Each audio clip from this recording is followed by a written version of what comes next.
เพิ่นฮักเพิ่นแพงกันช่วมเฮาให้กันเฮาก็เต็มก็หัวบ่ถึกน้ำแท้หัวบนลงน้ำมาคันลงน้ำนะ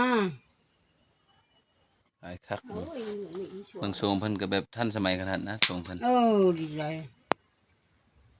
ยุ่งหลายยุ่งหลายมันจมปากจมแพงโพด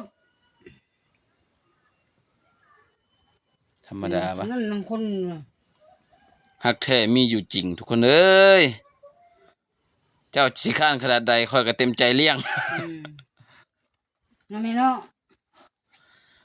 บ่เลี้ยงจังได๋บ่ให้ไปใส่บ่ให้ตะคันบ่ตุยไปก่อนว่าบ่ให้หนีนะตอนนี้เพิ่นเว้านะปุ่น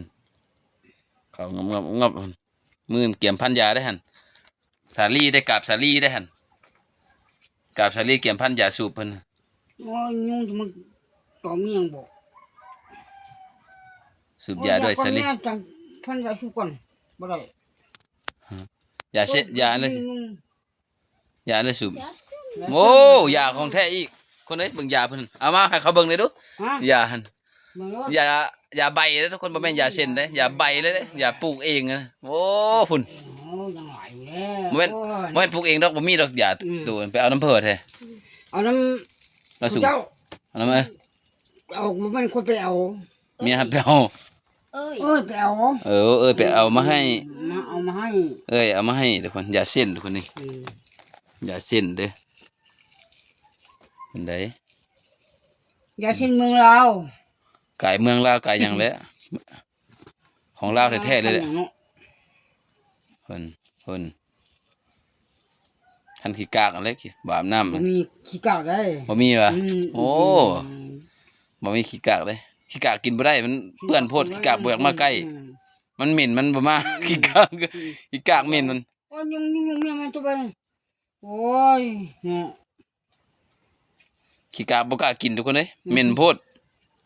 มันย่านมันตายก่อนมันบ่เข้าขี้กากก็มาก็ตายแล้วนี่ขี้กากย่านขี้กากจนบ่กล้าเข้าใกล้นะความเหม็นมันโอ้อย่าเสียนมันของแท้กับสาลีได้นี่เลย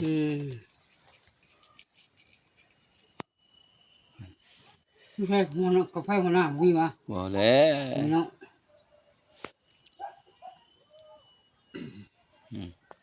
กับไฟค่อยจะเช็ดอย่างนี้มีตัวอย่างโอ้บ่ได้เอาตัวนี้ออกก่อน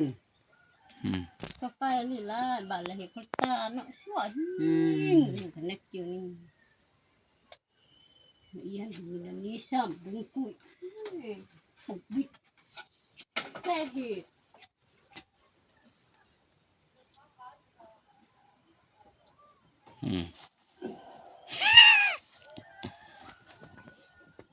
มันถูกล่อหุบแล้ว